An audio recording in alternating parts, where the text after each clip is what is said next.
नमस्कार दोस्तों, मैं मिसेस राज आपका स्वागत करती हूँ मेरे यूट्यूब चैनल पर। आज हम यूजीसी एनटीए नेट जेआरएफ तथा महाराष्ट्र सेट एग्ज़ाम और कर्नाटक सेट एग्ज़ाम में जो हिंदी पेपर के लिए सिलेबस रखा गया है उसके संदर्भ में उसको देखते हुए जो हिंदी पेपर हमारा दूसरा पेपर है हिंदी का, और इसमें से हम इकाई 1 को शुरू कर दिया है।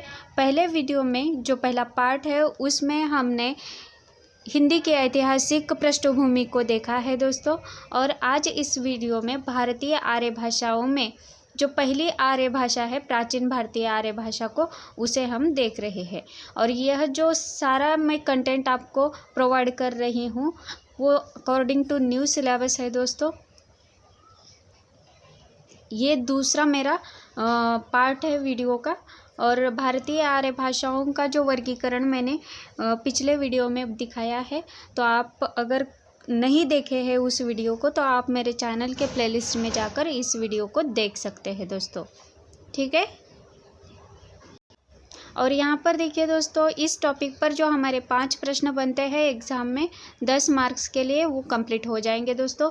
हमारा जो टारगेट है जीआरएफ पाने का उसे हम हासिल करके ही रहेंगे, और हमारा जो एम है यूजीसी एनटीए नेट जीआरएफ 2021 के लिए उसे हम पाकर रहेंगे, और 100% आपको सक्सेस ज़रूर मिलेगा। सो लेट्स क्रैक इट दोस्तों।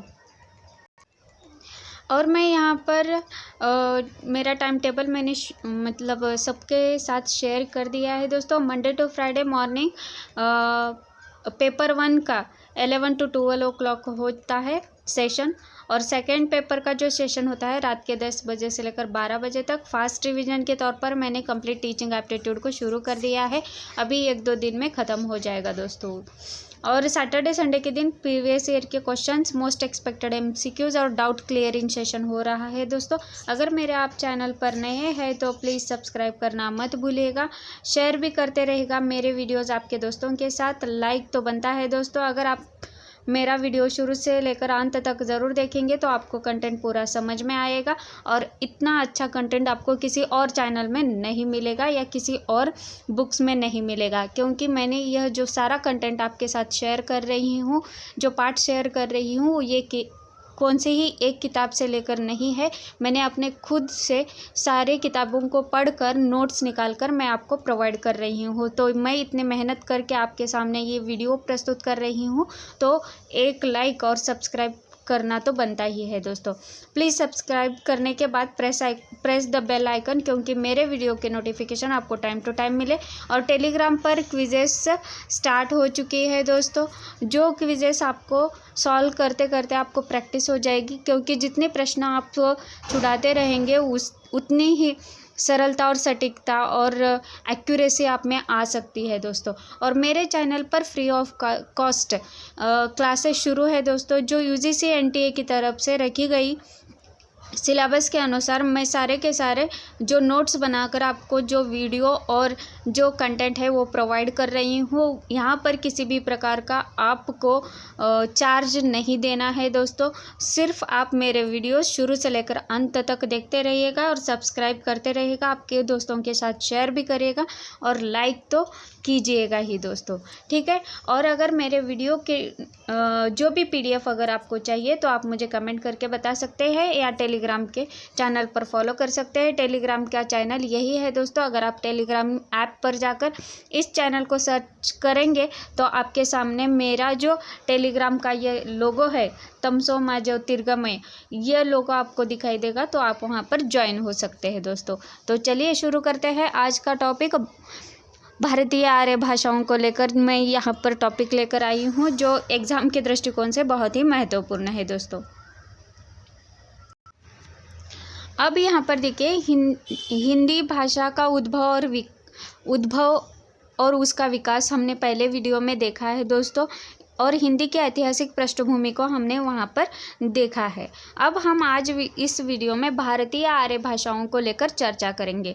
भारत में प्रमुख रूप से जो आर्य परिवार एवं द्रविड़ परिवार की भाषाएं बोली जाती है, और उत्तर भारत की भाषाएं आर्य परिवार की तथा दक्षिण भारत की भाषाएं द्रविड़ परिवार की है।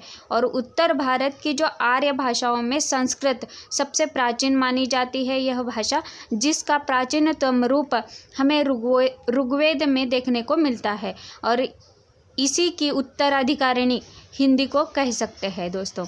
और विश्व की जितनी लगभग 3000 से भी अधिक भाषाओं में को 12 भाषा परिवारों में वर्गीकृत किया गया और मैंने पहले वीडियो में आपको ये चार्ट के तौर पर बता दिया है दोस्तों। तो आपको कोई कुछ और किताबें पढ़ने की ज़रूरत नहीं है दोस्तों। मेरे चैनल पर सारा का सारा मटेरियल ऑथेंटिक और एक्यूरेट मटेरियल आपको प्रोवाइड हो रहा है। तो आप मेरे चैनल के जो जितने भी वीडियोस हैं उससे स्किप ना करते हुए या उसे देखते देखते छोड़ देने से आपको समझ में नहीं आएगा दोस्तों। और मेरे एक एक वर्ड को, एक एक जो लाइन को आप ध्यान से सुनिएगा ज़रूर, क्योंकि मैंने जो भी महत्वपूर्ण मुझे लगता है वो सारा का सारा कंटेंट मैं वीडियो के तौर पर आपके सामने प्रस्तुत कर रही हूँ दोस्तों। तो भारत के आधार पर यदि भारत की जातियों का वर्गीकरण किया जाए तो कहा जा सकता है कि एक और आर्य जातियाँ हैं तो दूसरी और द्रविड़ जातियाँ हैं। मैंने पहले ही बताया था कि भारत में 2 प्रकार की जो भाषाएं हैं, आर्य परिवार और द्रविड़ परिवार की जो भाषाएं बोली जाती है। और उसी तरह यहाँ पर मैं तात्पर्य यह है कि कहना चाहता है कि यहाँ पर जो आर्य जातियों के आधार पर जो द्रविड़ जातियाँ होती है और एक और आर्य परिवार की जातियाँ हैं। और भाषाविदों ने जातियों के आधार पर भारत के समूहों को भारतीय परिवार समूह में रखा है दोस्तों, ठीक है। और धर्म, समाज, साहित्य, कला और संस्कृति की दृष्टि से तथा प्राचीनता, गंभीरता और वैज्ञानिकता के विचार से भारतीय आर्य भाषा का बहुत महत्वपूर्ण है। भारतीय आर्य भाषा बहुत महत्वपूर्ण है और संसार का प्राचीनतम ग्रंथ ऋग्वेद इसी भाषा में लिखा गया है, ठीक है दोस्तों। अब हम देखेंगे आर्य परिवार की भाषाएं मूलतः भारतीय परिवार की भाषाएं हैं और भारतीय आर्य भाषाओं को 3 वर्गों में विभाजित किया है। पिछले वीडियो में मैंने चार्ट बताया है दोस्तों। प्राचीन भारतीय आर्य भाषाएं, मध्य भारतीय आर्य भाषाएं और आधुनिक भारतीय आर्य भाषाएं। भारत में 2 परिवार की भाषाएं बोली जाती है और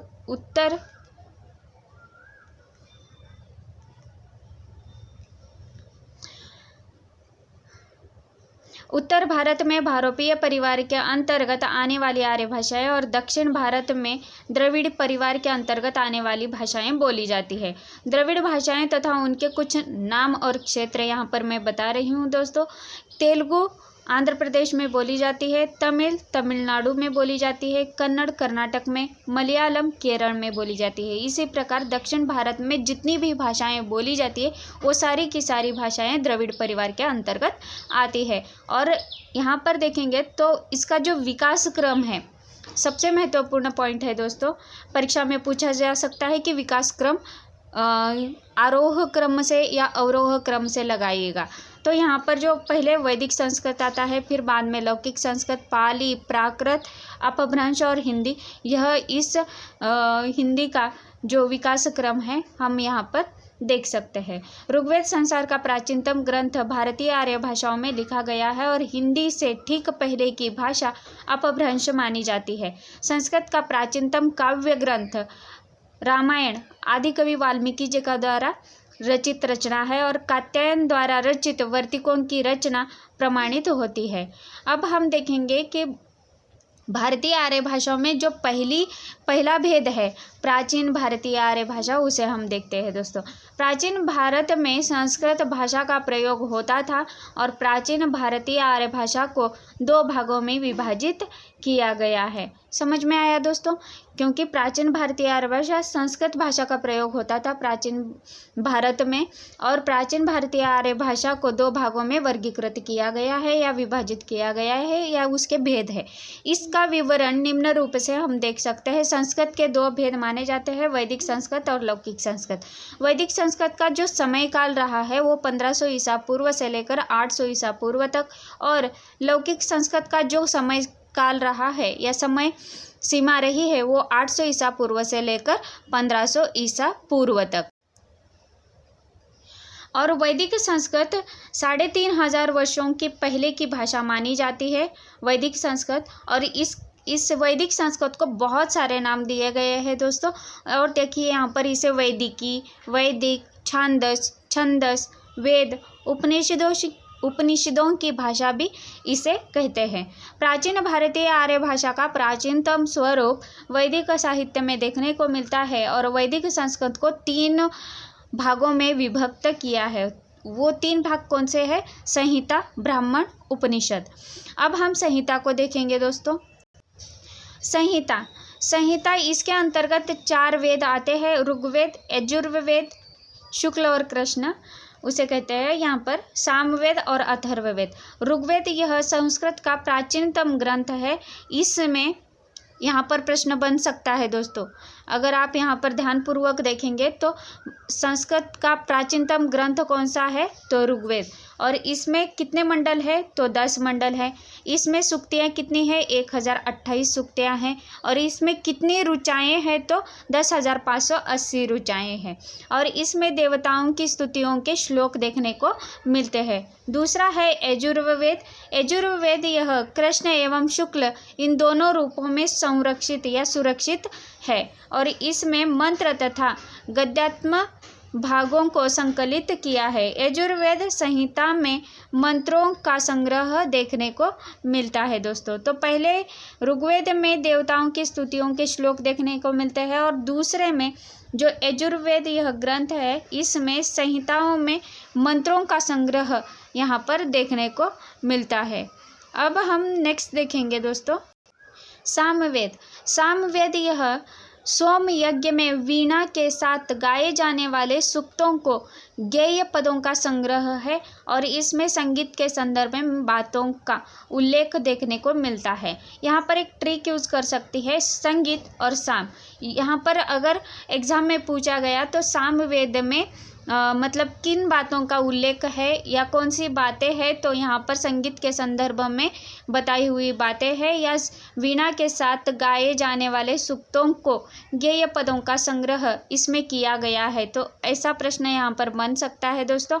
और जो अंतिम है अथर्ववेद, जनलोक साधारण में प्रचलित मंत्र टोने टटकों का संग्रह इस अथर्ववेद में देखने को मिलता है। अब यहाँ पर दूसरा जो है ब्राह्मण। हर एक संहिता में ब्राह्मण ग्रंथ है। ऋग्वेद,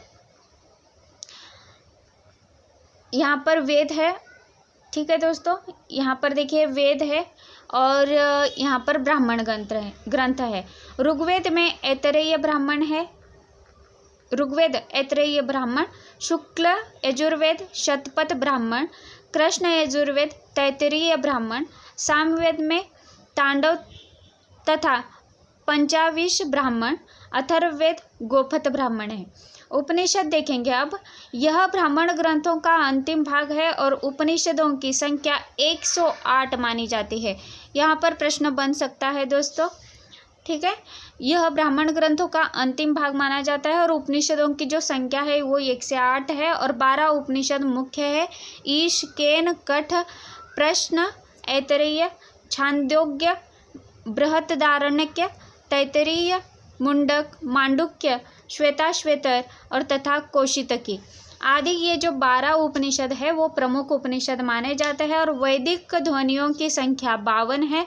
इसमें जो स्वर है 13 है, व्यंजन 39 है और स्वर के प्रकार मूल स्वर और संयुक्त स्वर इसमें है। ग्रंथ देखेंगे इसके। वैदिक साहित्य, वैदिक संहिताओं, अरण्यकों, ब्राह्मण ग्रंथों, प्राचीन उपनिषदों, इसमें पांडुलिपियाँ स्वराघात चिन्हित थे। और स्वर में देखिए मूल स्वर है 13 है। 13 स्वर में अ, आ, ई, उ, रु, लु।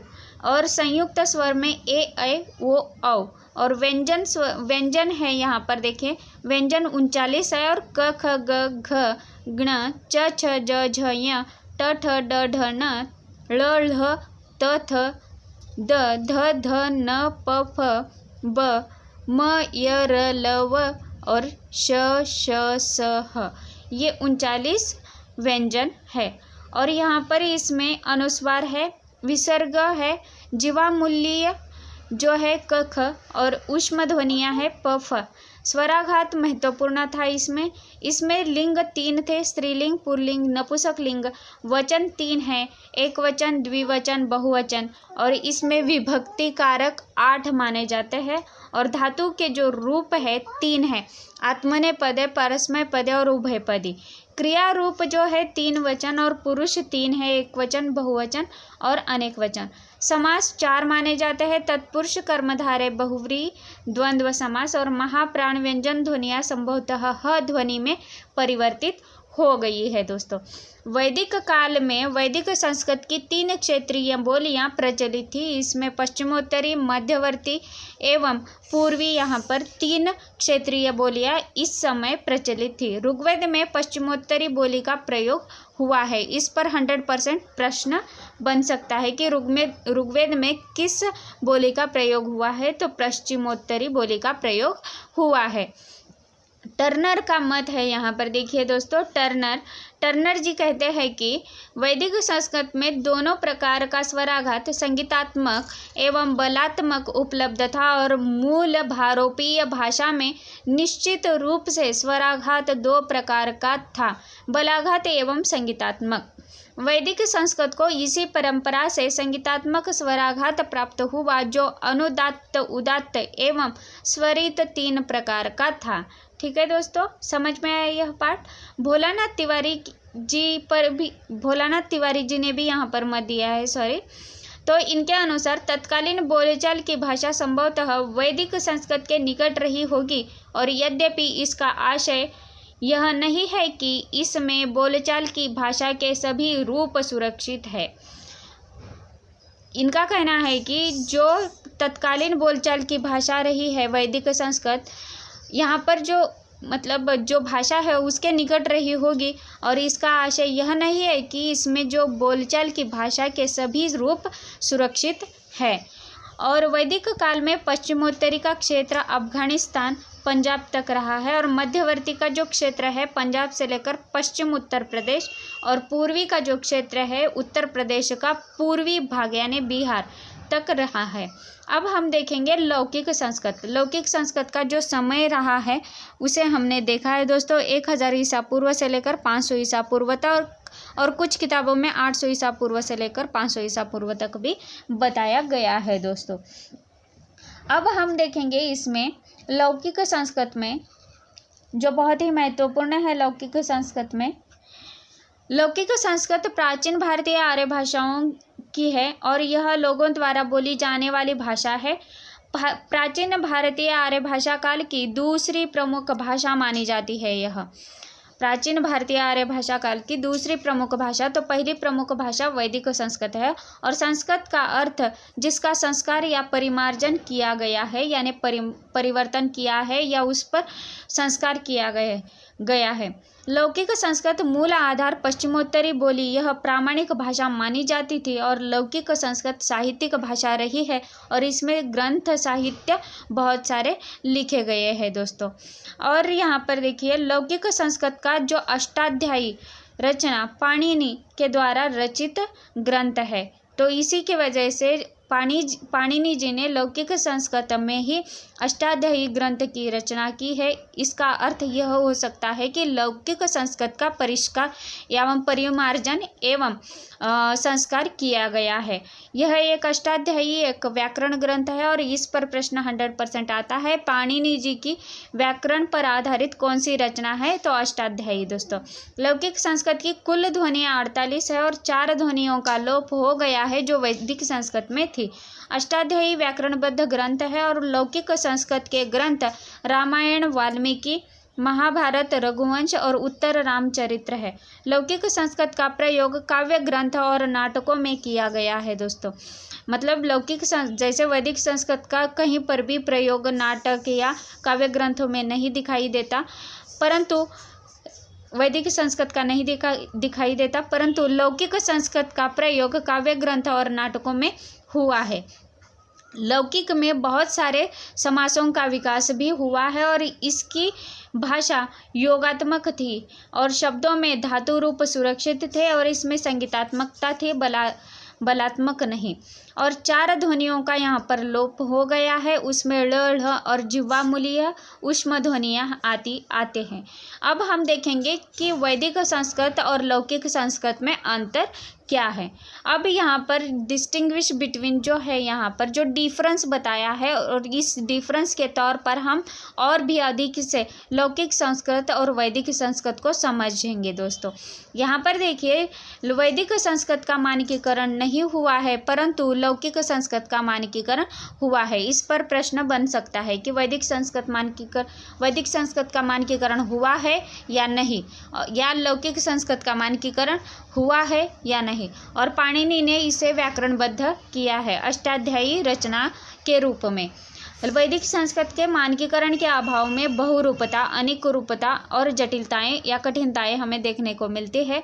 उसी तरह लौकिक संस्कृत में मानकीकरण के कारण एक रूपता ही हमें देखने को मिलती है। और यह जो लौकिक संस्कृत की भाषा रही है वो योगात्मक भाषा रही है और शब्दों में धातु रूप सुरक्षित थे।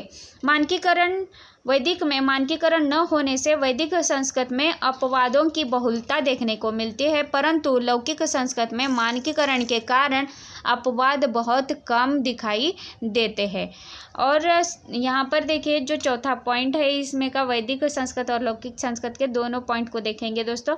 यहाँ पर प्रश्न बन सकता है कि स्वरवत उच्चारण वैदिक संस्कृत में लुर, लुरु, रु और लुरु, ये जो रु, लुरु, रु, ये जो 3 है स्वरवत उच्चारण में आते हैं वैदिक संस्कृत में। और यहाँ पर लौकिक संस्कृत में यही लुरु, रु और ऋषि, ये जो है ऋषि, रु ऋषि का जो है यहाँ पर री, ली, री, इस प्रकार इसका बदलाव होता है। वैदिक संस्कृत में ऐ औ को आई औ होता है और लौकिक में ऐ औ को ऐ औ होता है।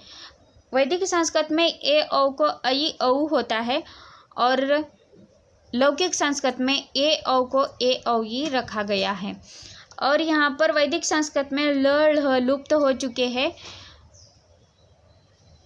और लौकिक संस्कृत में ळ, ढ की जगह ज्ञ और ढ यहाँ पर बिंदी लगाकर यहाँ पर आए हैं दोस्तों।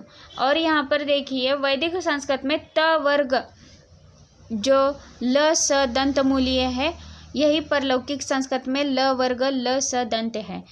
वैदिक संस्कृत में स्वराघात, संगीतात्मकता एवं बलात्मक प्रयोग हुआ है, तो यहाँ पर लौकिक संस्कृत में स्वराघात जो है बलात्मक का प्रयोग हुआ है और यहाँ पर लेट का प्रयोग हुआ है और लौकिक में लेट का प्रयोग नहीं हुआ।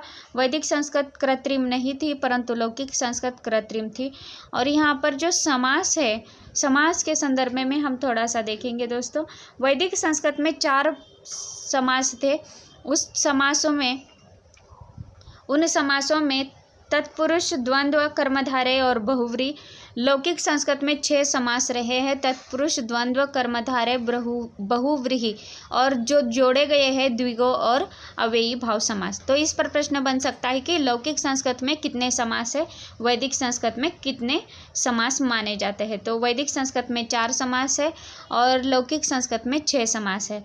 यहाँ पर उपसर्गों का प्रयोग हुआ है और लौकिक संस्कृत में उपसर्गों की स्वच्छंदता नष्ट हो गई है। और यहाँ पर देखिए, वैदिक संस्कृत में द्रविड़ आष्ट्रिक भाषाओं के कुछ शब्दों को ग्रहण किया है वैदिक संस्कृत ने, और लौकिक संस्कृत ने भी द्रविड़ आष्ट्रीय भाषाओं के 2000 से भी शब्द प्रयोग होते हुए हमें दिखाई देते हैं। जैसे कि अगर हम वैदिक संस्कृत में द्रविड़ परिवार के जो शब्द देखते हैं तो उसमें है अणु, अरिणी, कपि, काल, गण, नाना, पुष्कर, पुष्प, मयूर, अटवी, मरकट, तंडुल। और आष्ट्रिक के जो शब्द है वार, कंबल, बाण, कौशल, अंग, ये सारे के सारे वैदिक संस्कृत में इन शब्दों का प्रयोग देखने को मिलता है।